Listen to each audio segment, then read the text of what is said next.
Hey guys, David here, and I want to make this video. If this is your first time watching my videos, I am a nurse. I've been a nurse for over 6 years.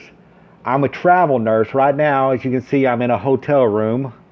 Uh, I travel.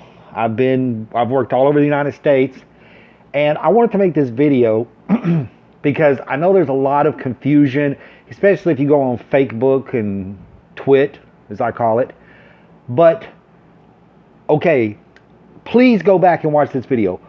I looked to make sure how long ago I made this video. 48 days ago, I made a video called Open Churches Now, where I sarcastically said they should open churches because everybody was raising hell about that. And I said in that video 48 days ago that if you start reopening churches and bars, I actually called it the Darwin Challenge for Charles Darwin, the survival of the fittest.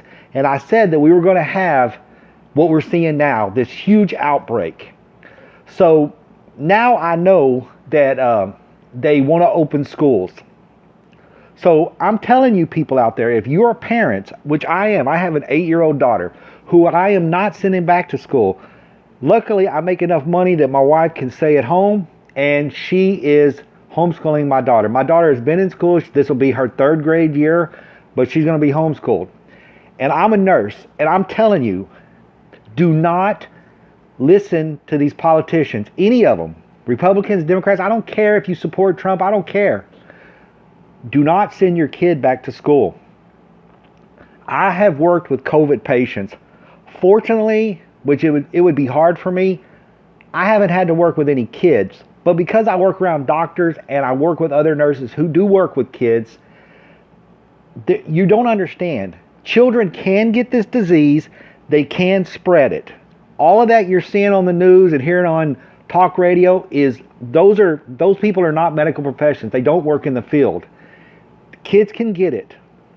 And one of the things that they're seeing is kids they have a lower mortality rate to COVID-19, but they can suffer from long-term, possibly permanent effects that will last them their entire lifetime, such as scarred lungs tissue, which causes asthma. Some people's lungs look like they've smoked for 30 years and they never smoked a cigarette a day in their life. Also, because of this disease attacks the blood. It attacks the blood because when you breathe in air on a microscopic level, there's a gas exchange between the lungs and the blood. That's how the oxygen gets into the bloodstream. And this disease affects that. And so that means that we're seeing in some patients issues with clotting, but when it comes to the oxygen, where the red blood cells are not carrying enough oxygen, so the organs and especially the brain is not getting the oxygen it needs. Because number one, the lungs are filled with fluid, you're not having the proper gas exchanged. And also people that have long-term high fevers, which kids have a lot, we're seeing possible brain damage. And we don't know because it's a new disease, so we may know in the future, you may see kids with learning disabilities and cognitive issues because of the effects of COVID. So I'm just making this video because I see so much disinformation out there. And I see people that are not medical professionals that don't know what the hell they're talking about, talking like they're an authority figure. A politician, unless he's a doctor or he's been a nurse, doesn't know what he's talking about. A talk radio host, a news person, they don't know what they're talking about. They're just talking heads. They're not professional medical people. They don't work in the field. They don't see it every day. So I'm telling you, don't send your kid back to school. People say, well, we got to get back to life. The only way that I will send my daughter back to school is when we have a vaccine. That's it. If we don't get a vaccine until this either goes away, which it could because viruses can mutate. That's what happened in the 1918 pandemic. The virus mutated. It mutated into a weaker form, disappeared.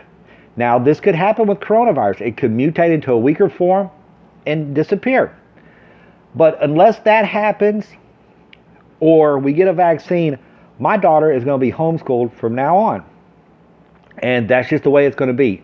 Because I'm not going to sacrifice my daughter. I'm telling you, I come from a family that lost a child. My younger brother, 2 years younger than me, was killed. And I seen how that destroyed my family. It destroyed my family. My parents felt so guilty after my brother died that within a year they were divorced. My dad, major alcoholic. My mom, a major depressive, pills and stuff like that. The holidays, Christmas, we couldn't even celebrate anymore because my mom was always thinking about my brother being out there in the grave, all cold is what she used to say. He's out there cold and we're in the house. So Christmas, we ended up just, boom. I didn't celebrate Christmas for years until I finally had my daughter, and then for her, I do it for her. But I'm telling you, you don't realize it. Your child's life is not worth it. I want my child to be highly educated, but I'm not going to sacrifice her life for her ability to read or do multiplications or addition of subtraction. It's not worth it. Once a person's dead, they're dead forever. So, I feel like what's going to end up happening, and mark my words, like I said, 48 days ago, I made a video saying that this coronavirus stuff was going to get worse when they started opening up the bars and churches, and lo and behold, it happened.